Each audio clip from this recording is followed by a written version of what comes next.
Welcome to everyone. जैसे कि देख पा रहे हैं हमारे पास ये थ्योरम है जो कि वेरी वेरी इंपॉर्टेंट थ्योरम है। ठीक है, ये हमेशा एग्जाम में पूछता ही है। 99% चांसेस रहती है थ्योरम पूछने की। एक्चुअली में थ्योरम है क्या? Prove that every convergent sequence is a Kochi sequence. हमें प्रूव करनी होगी कि सारे जो कन्वर्जेंट सीक्वेंस होंगे वो कोची सीक्वेंस होंगे।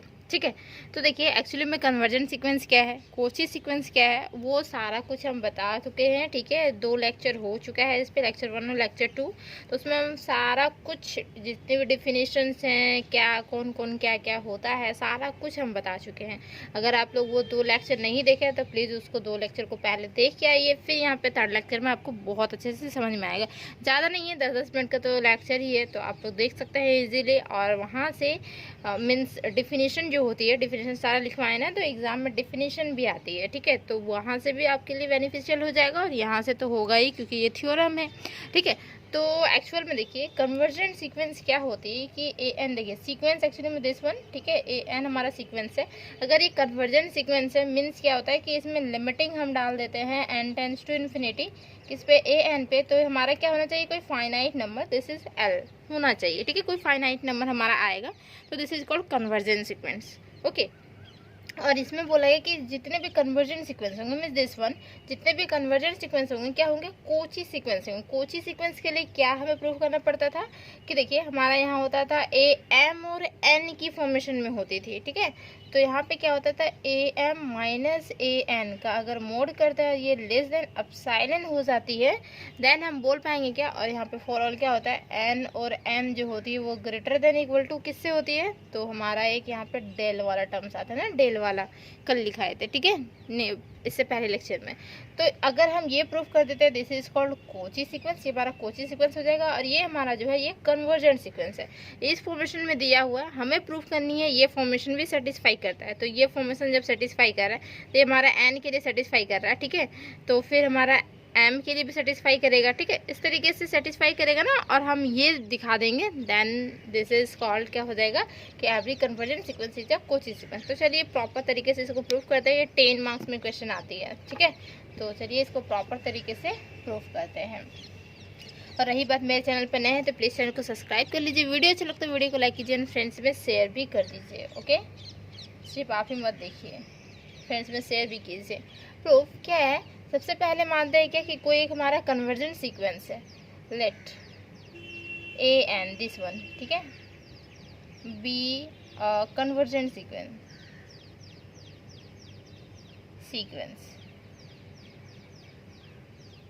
ठीक, ये हमारा सीक्वेंस है जो कि कन्वर्जेंट सीक्वेंस है। ए एन हमारा सीक्वेंस हुआ ना, तो हमारा कन्वर्जेंट सीक्वेंस हुआ, देयरफॉर इट कन्वर्ज या कन्वर्ज्ड टू अ लिमिट, ये लिमिट पे ही कन्वर्ज करेगा। ठीक है, ऐसे बताएं। ठीक, उसे बोलते हैं, हम से बोल दिए एल। ओके, फाइनाइट नंबर है तो हम एल ले लिए। ठीक, now we have to prove that,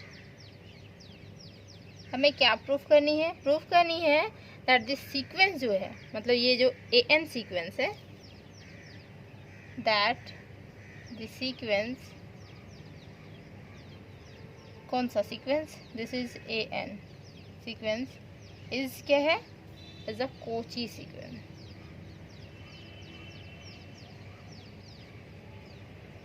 ठीक है, मतलब समझ में आ रही है। सबसे पहले हम माने कि कोई ए एन जो है वो कन्वर्जेंट सीक्वेंस है और ये कन्वर्ज कर रहा है कोई लिमिटिंग पॉइंट एल पे। ठीक है, देन तो हमें क्या प्रूफ करनी हुई कि ए एन जो सीक्वेंस है वो हमारा कोची सीक्वेंस है। ठीक, तो हम लेके चलते हैं यहाँ से, सिंस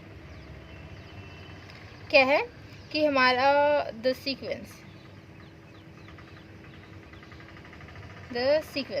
कौन से हमारे, ए एन सीक्वेंस। ठीक है, since the sequence A N ये क्या है, इज कन्वर्जेंट, ये हम माने हुए थे, फिर इसको हम लेके चल रहे हैं। ठीक है, अब प्रूफ करेंगे, पहले हम माने फिर हमें प्रूफ क्या करना था वो लिखे। ठीक है, अब यहाँ से ही लेके चल रहे हैं कि हाँ ये हम मान लिए, तो ये हम यहाँ से लिख रहे हैं। ठीक है, अब प्रूफ यहाँ से स्टार्ट हो रही है और ये लिखना ही है, तभी जाके मार्क्स मिलेगी। अच्छे तरीके से लिखिएगा तब मार्क्स मिलेगी एग्जाम में।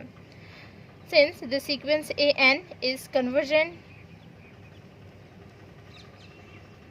या कन्वर्ज्ड, ठीक है, कन्वर्जेंट एंड एल जो है वो क्या है, L B it's limit.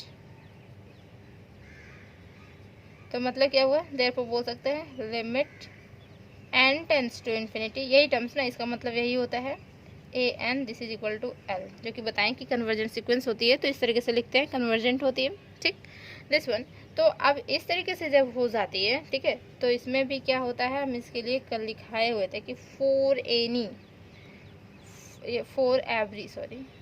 Every epsilon greater than 0 no matter how small there exist a positive integer, ठीक है, एप्सिलॉन, इसमें एप्सिलॉन लेते हैं, पता है ना, कन्वर्जेंट में एप्सिलॉन लेते हैं, डाइवर्जेंट में एप्सिलॉन लेते हैं, ओके। तो कन्वर्जेंट की बात हो रही है तो ओनली फॉर कन्वर्जेंट देखते हैं। तो फॉर एवरी क्या होता है, epsilon greater than 0 no matter how small, no matter how small there exit a positive integer, positive, नीचे देखिएगा पॉजिटिव इंटीजर, ठीक है। तो पॉजिटिव इंटीजर, तो पॉजिटिव इंटीजर हम क्या ले लेते हैं, यहाँ पे जो आ जाती है हमें दिखानी होगी किसके लिए, डेल ले लेते हैं, ठीक है। पॉजिटिव इंटीजर जो है वो हम डेल लिए, क्योंकि हमें कुछ दिखानी ना, तो डेल ले लिए, ठीक। तो हम ऊपर इरेज कर रहे हैं, कन्वर्जेंट तो है ही, कन्वर्जेंट के लिए हम लोग एम लेते थे, बट यहाँ पे कन्वर्जेंट ऑटोमेटिकली है ही, तो अब हम यहाँ पे ले रहे हैं कि there exist a positive integer क्या, डेल लिए, ओके। तो सच दैट क्या हो जाएगा, देखिए such that A N minus L का ये मोड हो जाएगा, ध्यान रहे ना किस तरीके से होता है। तो ए एन माइनस एल लिखते थे हम लोग लिमिट ऑफ ए सीक्वेंस की फॉर्मेशन से, देखिएगा ए एन माइनस हम लोग एल लिखते थे, और ये जो होती है ये हमारी क्या होती है, लेस देन बोल सकते हैं क्या, एप्सिलॉन, ठीक है। तो आप एप्सिलॉन बाई 2 भी लिखेंगे चलेगा। एप्सिलॉन क्या होता है, एक वेरी स्मॉल पॉजिटिव क्वांटिटी होता है, कल ही बताए थे, वेरी स्मॉल पॉजिटिव क्वांटिटी, और वही पॉजिटिव क्वांटिटी को अगर हम डिवाइड कर दें पॉजिटिव क्वांटिटी से ही, 2 तो है पॉजिटिव क्वांटिटी ना, पॉजिटिव क्वांटिटी से ही डिवाइड कर देंगे तो वो हमारा पॉजिटिव ही रिजल्ट देगा, ठीक है। तो पॉजिटिव इस वजह से हम लोग एप्सिलॉन बाई 2 लिख सकते हैं, एप्सिलॉन भी लिख सकते हैं, इसमें कोई दिक्कत नहीं है, ठीक है। एप्सिलॉन बाई 2 भी लिख सकते हैं, ओके, ठीक। और यहाँ पे फॉर ऑल ये जो n है वो क्या होगा, ग्रेटर देन इक्वल टू किससे होगा, तो डेल से होगा, ग्रेटर देन इक्वल टू, क्योंकि यहाँ डेल लिए ना तो ये डेल से होगा, इसे इक्वेशन 1 कंसीडर कर लेते हैं, ठीक है। इसी तरीके से क्या होगा, n है तो देखिए एक्चुअली में कोची सीक्वेंस के लिए n और m दोनों चाहिए, ठीक है। तो अब हम m के लिए लेते हैं, ये हमारा n के लिए था, तो m का भी सीक्वेंस बन सकता है ना, am जो होगा वो भी हमारा सीक्वेंस रहेगा, ठीक। तो हम लोग जो लिखते हैं ना वो किस तरीके से लिखते हैं, देखिए नाउ टेकिंग क्या करेंगे, कोई एक m जो है, ठीक है, m greater than equal to del, जैसे यहाँ n था greater than equal to del, ठीक है, a N sequence m, a m भी सीक्वेंस रहेगा, m greater than equal to del लिए, ठीक है। Then in the light of, मतलब समझ में आ रहा है, in the light of equation 1, मतलब इक्वेशन 1 जैसा ही, ठीक है, इक्वेशन 1 जैसा ही एज इट इज फॉर्मेट करेगा, वी हैव क्या होगा, तो हमारा इक्वेशन 1 जैसा ही ओनली फॉर n की जगह m हो जाएगा, क्योंकि m greater than equal to del था, ठीक है, यहाँ पे n greater than equal to del है तो n है यहाँ पे, तो ए एम माइनस एल का ये mod less than epsilon by 2 for all m जो है वो greater than equal to del है, दिस इज इक्वेशन 2, समझ में आई, ठीक है।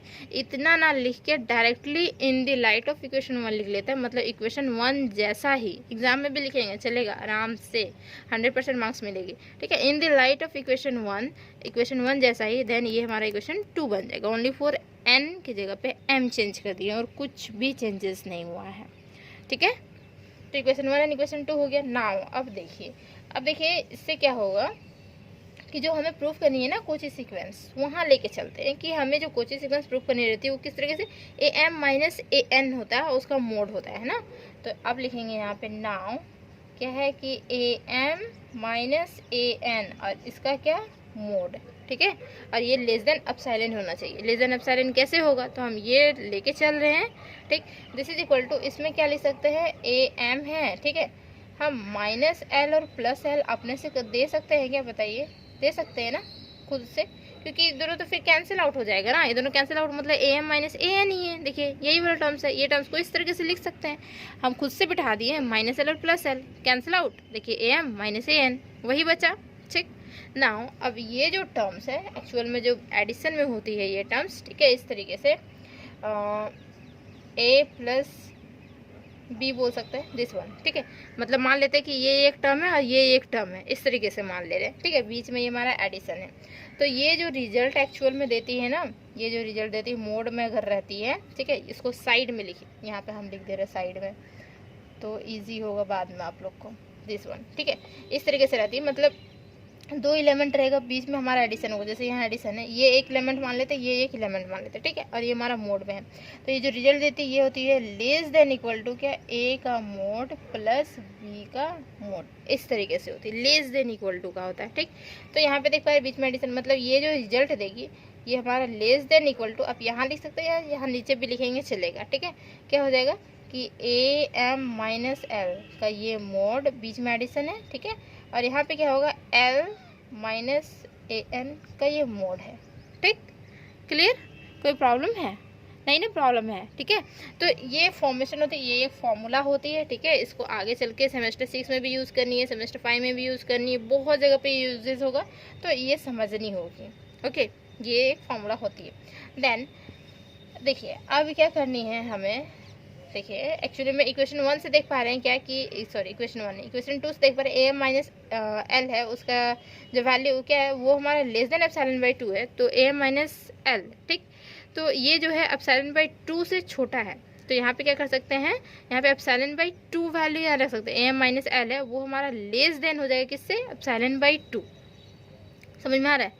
मतलब देखिए ए एम माइनस एल है, उससे कोई बड़ा एलिमेंट है एप्सिलॉन बाई 2, तो देखिए इससे बड़ा एलिमेंट हम यहाँ रख सकते हैं एप्सिलॉन बाई 2। ठीक है, एक्चुअली में A M minus A N this is less than epsilon निकालना है हमें। ठीक है, तो यहाँ पे एप्सिलॉन बाई 2 रख सकते हैं, less than epsilon by 2, but यहाँ पे एल माइनस ए एन है, जबकि यहाँ पे ए एन माइनस एल है, तो इसको हम चेंज कर सकते हैं क्योंकि ये हमारा मोड में है ना, जैसे ही मोड के बाहर रिजल्ट करते हैं तो हमारा पॉजिटिव ही देता है, तो ये चाहे पॉजिटिव हो या फिर ये पॉजिटिव में हो, नो प्रॉब्लम, हम इंटरचेंज कर सकते हैं। क्लियर, जैसे कि यही टर्म को दिस इज इक्वल टू हम क्या लिख सकते हैं, देखिए ये टर्म्स को जब हम मतलब अरेंज कर रहे हैं तो इक्वल लिखेंगे। ठीक है, यही टर्म को हम अरेंज करेंगे तो इक्वल लिखेंगे, और अगर नहीं अरेंज करनी है, डायरेक्टली वैल्यूज़ लिखनी है, तो हम लेस देन लिखेंगे।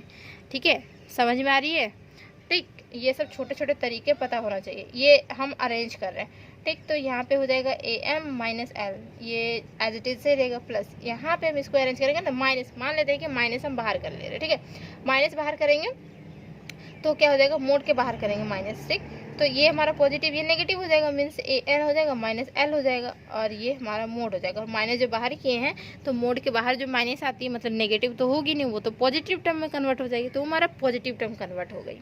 क्लियर, देन तो इसकी वैल्यू मतलब ए एम माइनस एल, तो ए एम माइनस एल जो है वो क्या है कि एप्सिलॉन बाई 2 से छोटा है, तो हम इससे बड़ा क्वांटिटी ले लेते हैं, मतलब दिस वन, ये हमारा एप्सिलॉन बाई 2, और यहाँ पे भी देखिए एप्सिलॉन बाई 2 मतलब प्लस है, ये एप्सिलॉन बाई 2। तो देखिए epsilon by 2 plus epsilon by 2 क्या हो जाएगा, एलसीएम 2 लेंगे, और यहाँ पे ऊपर में क्या हो जाएगा 2 एप्सिलॉन। देखिए एप्सिलॉन एप्सिलॉन मतलब 2 एप्सिलॉन बाई में 2, 2 2 cancel out, this is equal to epsilon हो जाएगा। देखिए एप्सिलॉन हो गई। अब बताइए कि A M minus A N this is क्या लिखेंगे हम, यहाँ पे हमारा सिंबल आया इक्वल का, यहाँ पे आया लेस देन इक्वल, यहाँ पे इक्वल, फिर लेस देन आया, फिर यहाँ पे इक्वल आया। अब बताइए कि हम लोग लिखने वाले क्या हैं, बता सकते हैं कुछ, क्या लिखा जाता है?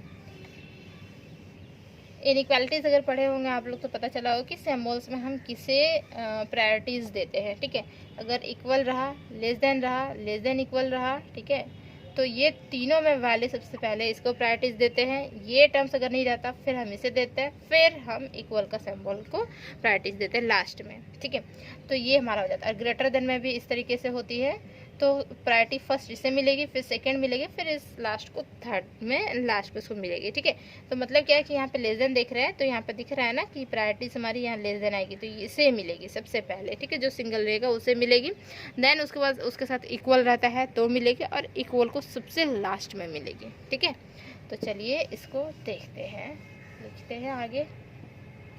दिस इज दैट इज क्या लिखेंगे, A M minus A N का ये मोड, और यहाँ पे क्या होगा, लेस देन, ये सिंबल होगी। लास्ट में क्या है हमारा, एप्सिलॉन है। फॉर ऑल एन और एम दोनों जो था वो ग्रेटर देन इक्वल टू किससे था, डेल से था। ठीक है, तो मतलब क्या हुआ कि सीक्वेंस जो हमारा हो गया, मीन जो कन्वर्जेंट सीक्वेंस था एक्चुअल में क्या हो गया, ये हमारा कोची सीक्वेंस हो गया प्रूफ। उम्मीद है बहुत अच्छे से क्लियर हुआ होगा।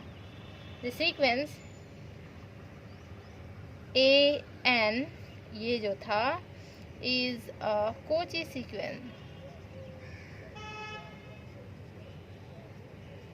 कोची सीक्वेंस। ठीक है, तो थ्योरम यहाँ पे होती है कंप्लीट। ओके, तो थैंक यू सो मच यहाँ तक बने रहने के लिए। ठीक है, और अगर समझ में आ गई है तो कमेंट करके ज़रूर बताइए कि मैम समझ में आ गई है बहुत अच्छे से। ओके, तो अब मिलेंगे नेक्स्ट वीडियो में।